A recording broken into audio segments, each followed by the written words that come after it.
di sini saya akan menjelaskan mengenai teknologi finansial dan kepatuhan regulasi. Yang pertama yaitu pengenalan teknologi finansial atau vintage.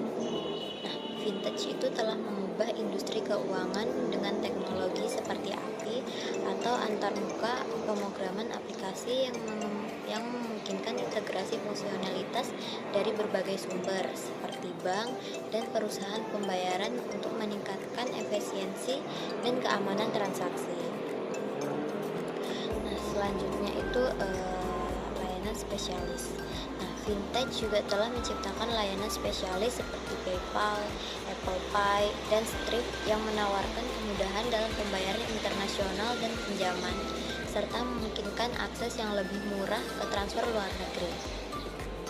Selanjutnya itu kolaborasi vintage dan bank. Nah, vintage dan bank dapat berkolaborasi untuk meningkatkan layanan keuangan. Bank juga dapat memanfaatkan kemampuan vintage untuk meningkatkan efisiensi dan keamanan. Sementara vintage dapat memanfaatkan infrastruktur dan reputasi bank untuk memperluas jangkauan. Contohnya itu seperti perusahaan PayPal telah memilih untuk memahami ekosistem regulasi di setiap wilayah sebelum memperluas layanan mereka, sehingga mereka dapat mematuhi setiap regulasi untuk setiap layanan di setiap yurisdiksi. Selanjutnya itu kepatuhan regulasi. Nah, kepatuhan terhadap regulasi adalah persyaratan keberhasilan bagi perusahaan vintage di seluruh dunia. Nah, perusahaan vintage ini harus memahami dan mengikuti peraturan keuangan yang berlaku di setiap negara untuk menghindari hukuman dan kerugian reputasi. Nah, selanjutnya itu regulasi keuangan. Regulasi keuangan itu berbeda-beda di setiap negara. Di Eropa ada mekanisme pengawasan tunggal atau SMS yang mengawasi bank nasional dan penyedia layanan keuangan. Sedangkan di US perbankan diatur di tingkat federal dan negara bagian. Selanjutnya itu tantangan dan peluang vintage. Nah, tantangan regulasi dapat membuat perusahaan vintage sulit untuk beroperasi di beberapa negara. Misalnya itu di Cina, perusahaan keuangan harus menyerahkan kode sumber rahasia mereka kepada auditor Cina untuk memungkinkan audit pemerintah yang invasif. Selanjutnya itu peluang inovasi. Meskipun ada tantangan, peluang inovasi dalam teknologi keuangan sangat besar. Blockchain misalnya itu memiliki potensi untuk menciptakan biro kredit terdesentralisasi dengan jangkauan global yang dapat meningkatkan keamanan dan efisiensi transaksi kredit. Selanjutnya itu manajemen identitas dan keamanan data. Dengan adanya teknologi digital, identitas seseorang tidak akan lagi berpusat pada keluarga atau klien, tetapi lebih pada penggunaan kartu identitas digital dan data pribadi yang diproses secara elektronik. Selanjutnya itu peretasan data. Peretasan data pembayaran ini mencapai titik tertinggi pada tahun 2014 dengan peningkatan sebesar 21% dibandingkan tahun sebelumnya. Hal ini menunjukkan pentingnya keamanan data dalam industri keuangan. Selanjutnya itu masa depan vintage dan bank. Nah, peran bank akan terus menghadapi kendala modal dan regulasi yang semakin meningkat. Mereka akan terus menarik diri dari pemberian pinjaman kepada klien yang beresiko. Selanjutnya itu peran vintage. Vintage akan terus berinovasi dengan menggunakan teknologi seperti blockchain untuk menciptakan biro kredit terdesentralisasi dan meningkatkan efisiensi transaksi kredit. Nah, yang selanjutnya itu contoh praktis. Ada PayPal dan Apple Pay. Nah, ini perusahaan seperti PayPal dan Apple Pay ini telah memilih untuk memahami ekosistem regulasi di setiap wilayah sebelum memperluas layanan mereka, sehingga mereka dapat mematuhi setiap regulasi untuk setiap layanan di setiap yurisdiksi. Selanjutnya itu blockchain dan biro kredit terdesentralisasi. Blockchain itu memiliki potensi untuk menciptakan biro kredit terdesentralisasi dengan jangkauan global yang meningkatkan keamanan dan efisiensi transaksi kredit. Selanjutnya itu kesimpulan. Nah, fintech dan bank dapat berkolaborasi untuk meningkatkan layanan keuangan, tetapi kepatuhan terhadap regulasi adalah persyaratan ada persyaratan keberhasilan bagi perusahaan fintech di seluruh dunia. Meskipun ada tantangan, peluang inovasi dalam teknologi keuangan sangat besar, dan perusahaan harus siap menghadapi tantangan regulasi dan teknologi untuk tetap relevan. Nah, demikian itu teknologi finansial dan kepatuhan regulasi adalah dua aspek yang saling terkait dalam industri keuangan modern. Nah, perusahaan fintech harus memahami dan mengikuti peraturan keuangan untuk memperluas jangkauan. Oke, kita masuk pada bab 3, yaitu mengenai inovasi fintech pada beberapa negara. Nah, jadi fintech itu memfasilitasi pertumbuhan dan transformasi sektor keuangan global dengan memperkenalkan model bisnis baru, inovasi teknis, dan meningkatkan pengalaman pelanggannya. Nah, teknologi ini telah mengganggu sektor perbankan, investasi, dan perdagangan dengan cara yang konstruktif dan kreatif. Sama seperti bagaimana teknologi mengubah industri musik dan media. Nah, selain menciptakan peluang bagi UKM, fintech itu juga berkontribusi pada pertumbuhan ekonomi yang luas dan membuka lapangan kerja baru. Nah, Innovate Vintage. Nah, Innovate Vintage ini didirikan pada tahun 2014. Innovate Vintage itu berperan sebagai suara netral dalam revolusi fintech, terutamanya di Inggris. Nah, organisasi ini bertujuan untuk mendukung perusahaan besar dan kecil serta bekerja sama dengan pemerintah untuk mempromosikan persaingan, keberagaman, dan pilihan konsumen. Nah, dengan fokus pada kerjasama lintas sektor, Innovate Fintech ini juga berperan sebagai penghubung dalam ekosistem layanan keuangan dan teknologi di Inggris. Nah, membantu memperkuat posisi negara ini sebagai pemimpin global di bidang tersebut. Nah, terus kita masuk ke komunitas fintech di Sydney. Sydney itu telah berkembang menjadi pusat kreatif fintech di Australia dengan dukungan pusat-pusat inovasi seperti Tyro dan Stone and Craig. Nah, kolaborasi antara sektor teknologi informasi, perbankan, dan startup di kota ini menjadi kunci sukses ekosistem fintech di Sydney. Menurut Tim Williams dari Community of Sydney, itu kerjasama antara sektor tersebut sangat penting untuk menjaga posisi kota sebagai pemimpin global dalam layanan keuangan. Nah, kita masuk ke fintech di Prancis. Nah, Prancis itu mendukung pertumbuhan sektor fintech melalui pembentukan asosiasi seperti French Fintech pada tahun 2015 yang berfungsi sebagai platform bagi perusahaan rintisan yang menggunakan teknologi inovatif untuk mengatasi tantangan dalam sektor keuangan. Nah, asosiasi ini membantu dalam berbagai pengetahuan, melakukan penelitian pasar, serta menjalin hubungan dengan asosiasi digital lainnya di dalam dan di luar negeri. Selain itu, pemerintah Prancis telah menciptakan kebijakan regulasi yang lebih ringan untuk mendukung aktivitas keuangan non-perbankan, termasuk inisiatif crowdfunding. Oke, nah kemudian kita masuk lagi ke ekosistem fintech di Belanda. Nah, Holland Fintech itu didirikan pada tahun 2014 untuk membangun ekosistem fintech yang dinamis di Amsterdam dengan menghubungkan berbagai faktor dalam sektor keuangan. Meskipun sebelum tahun 2014 banyak perusahaan di Belanda belum menyadari potensi fintech, sejak itu negara ini mulai memainkan peran yang lebih signifikan, terutama dalam inovasi pembayaran dan keamanan. Dengan infrastruktur teknologi yang kuat, Belanda kini menjadi pemain penting dalam pengembangan solusi fintech di tingkat global. Nah, kemudian kita masuk ke Luxembourg sebagai pusat fintech. Luxembourg itu berambisi menjadi pusat global fintech dengan lebih dari 150 perusahaan yang sudah berdiri. Pemerintah mendukung perkembangan sektor ini melalui inisiatif inovatif dan proyek teknologi keuangan.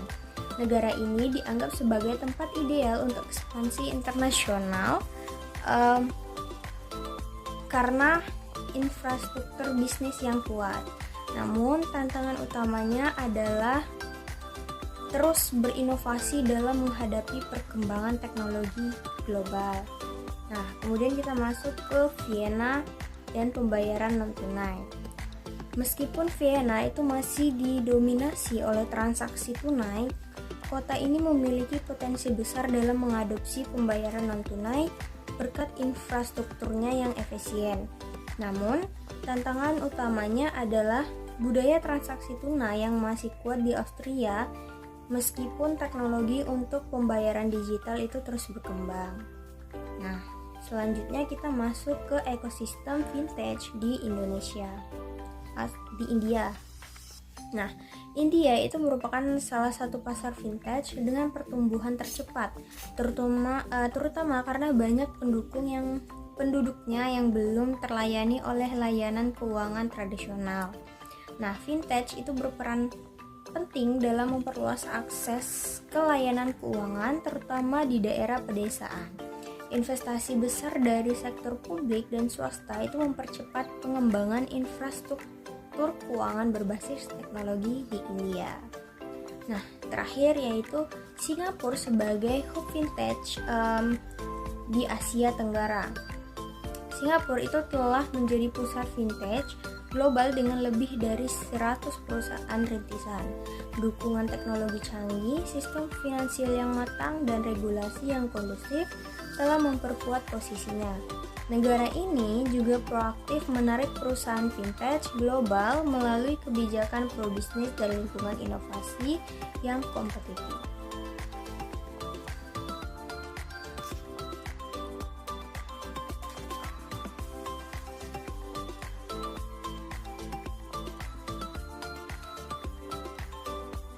Uang sebagai alat pertukaran satuan akuntansi dan penyimpanan kekayaan.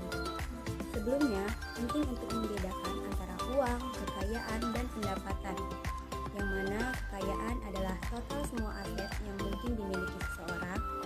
Ini mencakup uang yang dimiliki seseorang dan juga bisa berbentuk saham, obligasi, dan juga real estate, dan jenis properti lainnya.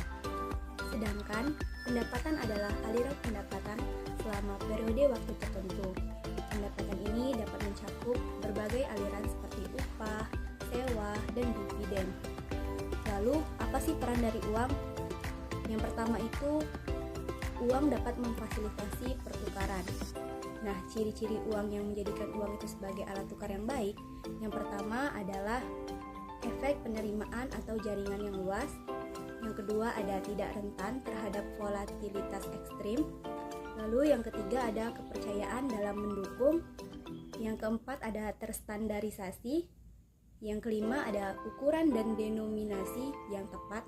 Yang keenam ada portable. Lalu yang terakhir ada tahan lama. Nah, selain bertindak sebagai alat tukar, uang memainkan peran penting dalam menyampaikan informasi. Agar uang dapat berguna sebagai unit hitung, maka uang juga harus yang pertama dapat diterapkan secara luas. Lalu yang kedua ada mengurangi biaya transaksi. Yang ketiga ada mengurangi biaya pengumpulan informasi. Nah, selain itu, uang juga memungkinkan kita menyimpan kekayaan dan kemudian meminjamkannya kekayaan itu kepada orang lain untuk menciptakan nilai tambah.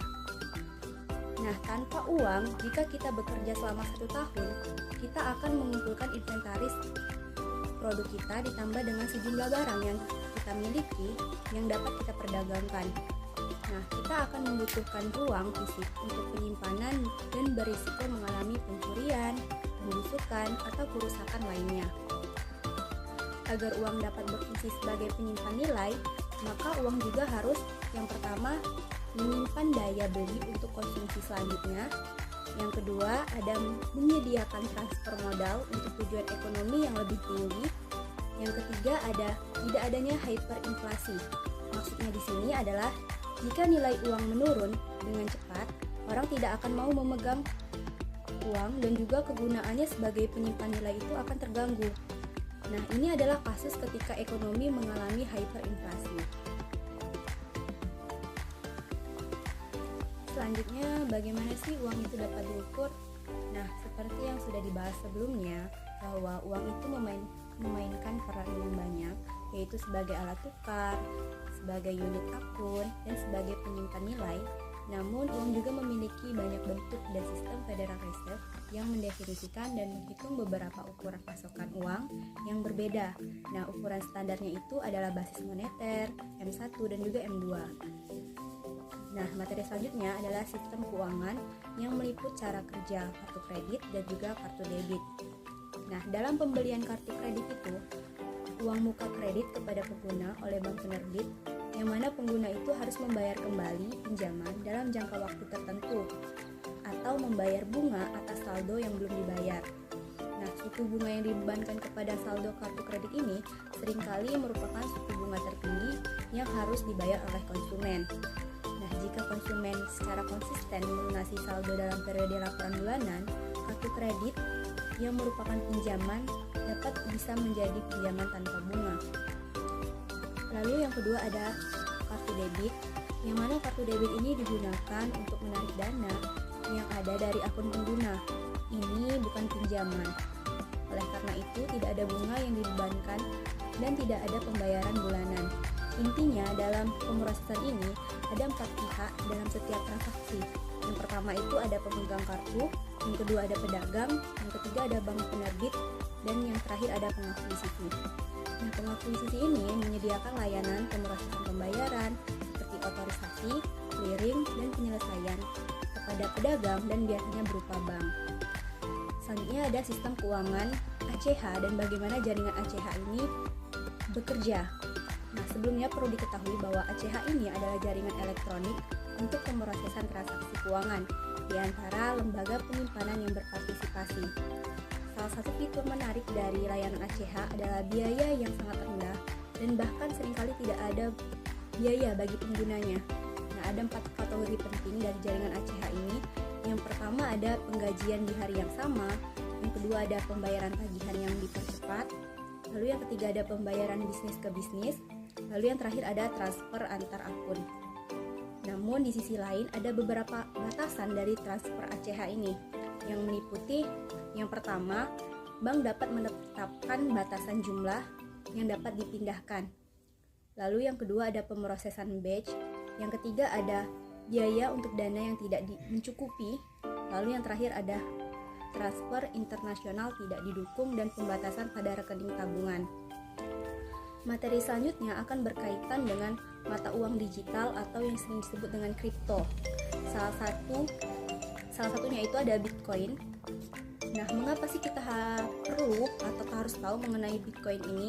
Beberapa alasan yang dikemukakan oleh mendukung Bitcoin itu. Bitcoin itu yang pertama cepat, yang kedua itu murah, yang ketiga itu ada pemerintah pusat yang dapat mencabutnya.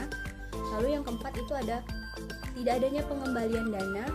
Yang kelima ada orang tidak dapat mencuri informasi kita dari pedagang.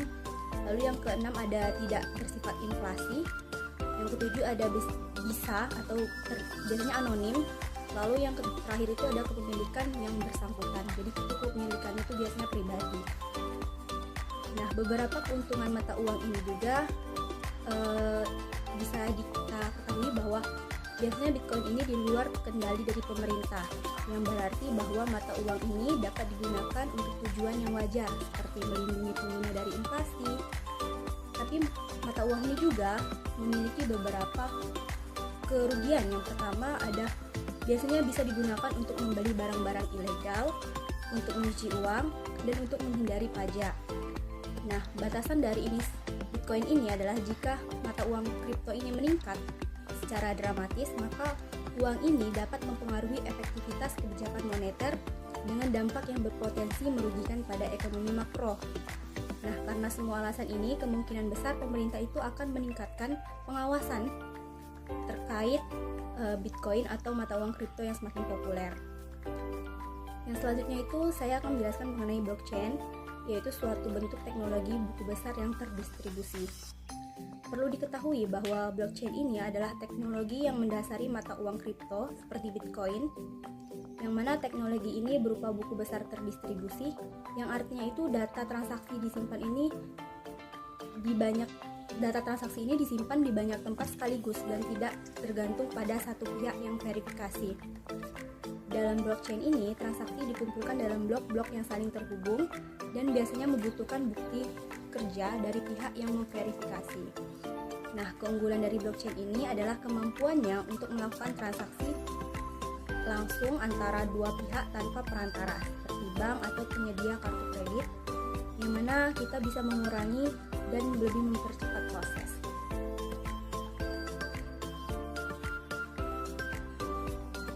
Ketidakseimbangan informasi bahaya dan seleksi yang merugikan. Simetri informasi dapat merugikan seseorang jika asimetri informasi ini terjadi sebelum transaksi terjadi. Hal itu dapat menyebabkan situasi yang disebut seleksi yang merugikan, artinya jika pemberi pinjaman tidak dapat membedakan transaksi yang baik dari transaksi yang buruk, mereka akan memiliki risiko yang lebih kecil dalam menganggap semua transaksi itu buruk. Ada beberapa faktor kunci yang menjelaskan pentingnya lembaga keuangan. Pertama itu intermediasi individu dan bisnis. Dengan dana berlebih berupaya memperoleh laba atas dana tersebut, dan peminjam perlu mengumpulkan dana untuk berbagai keperluan. Bank berperan dalam memenuhi kebutuhan tersebut. Yang kedua itu diversifikasi. Tanpa lembaga keuangan, investor terutama yang memiliki dana dalam jumlah kecil akan kesulitan mengurangi risiko dengan melakukan diversifikasi ke berbagai aset. Yang ketiga itu ada efisiensi informasi dan kontrak. Bank dapat merekrut dan melatih spesialis untuk melakukan uji tuntas yang diperlukan guna mengevaluasi investasi dan untuk menandatangani kontrak yang efektif. Yang keempat itu pembayaran diperkirakan 95% uang tunai saat ini ada dalam bentuk entry elektronik ada di lembaga keuangan. Yang kelima itu ada keamanan daripada menyimpan uang tunai di kasur atau mengubur emas di halaman belakang. Dan yang keenam itu ada penghematan biaya, skala ekonomi dan cakupan. Ekonomi lingkup mengacu pada efisiensi dalam mengejar lini bisnis. Ekonomi diperoleh berdasarkan keahlian atau overhead bersama yang digunakan dalam aktivitas yang tidak identik. Selanjutnya itu ada bank komersial. Bank komersial Asosiasi Simpanan Pinjam atau SNL. Bank tabungan bersama dan koperasi kredit berbagi fungsi perbankan dasar untuk menerima simpanan dan memberikan pinjaman. Bank komersial mengumpulkan dana melalui simpanan pinjaman, non-simpanan, laba ditahan, dan penerbitan saham. Berikut ada beberapa layanan yang diberikan kepada individu. Yang pertama itu rekening giro dan tabungan, sertifikat deposito, hipotek untuk properti perumahan dan investasi, ekuitas rumah dan jalur kredit lainnya, pinjaman kartu kredit, pinjaman mahasiswa, pinjaman mobil, sepeda motor, dan perahu baru dan bekas, transfer valuta asing dan pengiriman uang, pialang saham, manajemen kekayaan perbankan swasta, dan asuransi. Lebih lanjut, layanan institusional umum yang ditawarkan oleh bank komersial. Pertama itu pinjaman kepada perusahaan keuangan dan non-keuangan serta pemerintah. Dan yang kedua itu manajemen kas dan layanan perbendaharaan perusahaan lainnya. Sewa-sewa menyewa, real estate komersial, pembiayaan perdagangan sebuah kredit, penagihan tagihan dan ajak piutang, dan layanan sumber daya manusia. Dalam menjalankan bisnis, bank menghadapi banyak risiko yang berbeda. Yang pertama itu risiko kredit, risiko bunga, risiko perdagangan, dan risiko operasional.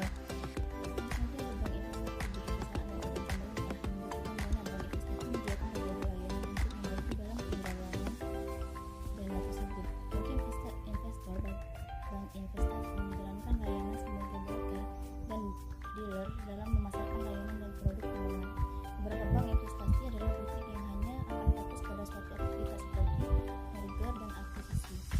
Bank investasi yang lebih besar dengan kemampuan distribusi menyediakan serangkaian layanan lengkap seperti penawaran umum sekuritas, perdagangan, pendapatan pribadi, sekuritisasi,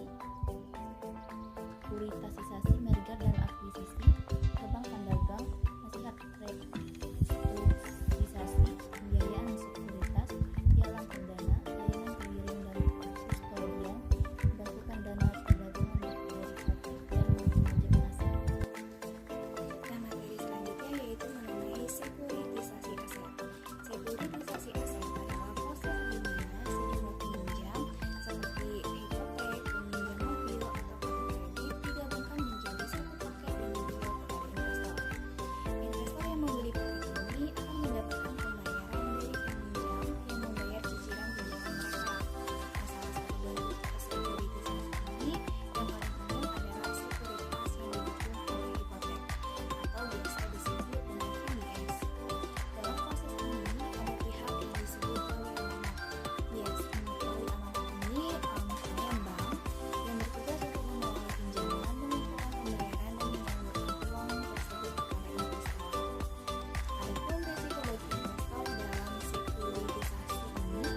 sisi perusahaan yang awalnya menolak diambil ahli. Nah, pengambil ahli yang semacam ini sering dibiayai dengan utang yang besar, seperti yang dilakukan Michelle Milken misalnya di DLX, dan biasanya disertai dengan pengurangan karyawan untuk mencapai efisiensinya. Seiring berjalannya waktu, metode pengambil ahlian yang tidak bersahabat menjadi lebih jarang karena berbagai inovasi. Perusahaan ekuitas swasta kemudian mulai berperan lebih besar dalam mengakuisisi saham perusahaan dan mencoba memperbaiki praktik bisnis yang dinilai tidak efisien ini. Dalam proses M&A, bank investasi berperan memberikan nasihat kepada perusahaan yang akan mengakuisisi atau menjadi target akuisisi. Mereka juga membantu dalam pengaturan pembiayaan dan kadang-kadang memberikan ide transaksi kepada klien mereka. Materi selanjutnya yaitu mengenai peran para utama. Brokerage adalah tentuan layanan yang diberikan oleh bank kepada klien, terutama kepada hedge fund atau dana lindung nilai. Nah, layanan ini mencakup berbagai aspek seperti eksekusi perdagangan, peminjaman sekuritas, manajemen risiko, dan pembiayaan. Bank yang sering menyediakan layanan pelaporan, dukungan teknologi, atau bahkan memiliki tim khusus yang membantu si hedge fund ini untuk menemukan calon investornya.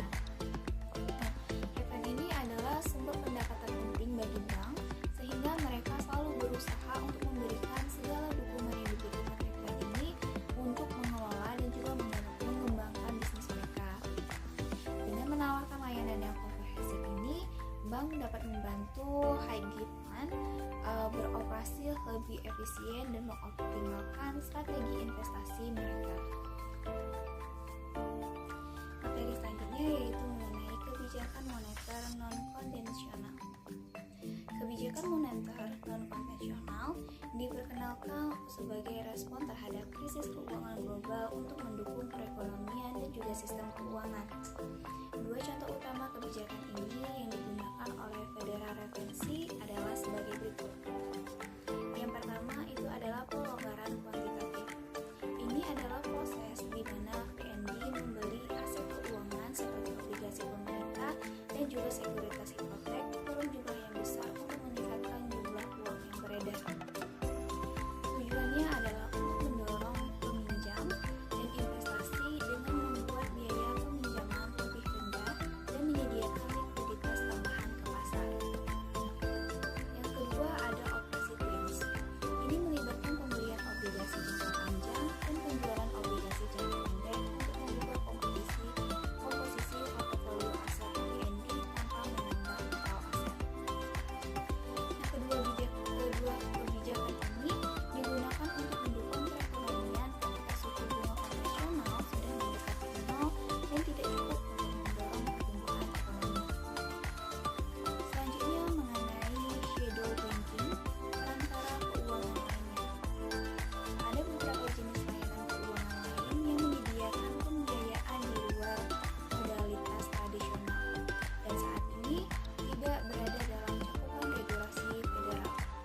Contohnya, peningkatan regulasi produk dan pasar keuangan telah menjadi kontributor utama bagi perkembangannya. Produk-produk ini dapat dianggap memenuhi kebutuhan kredit di luar saluran perbankan yang umumnya.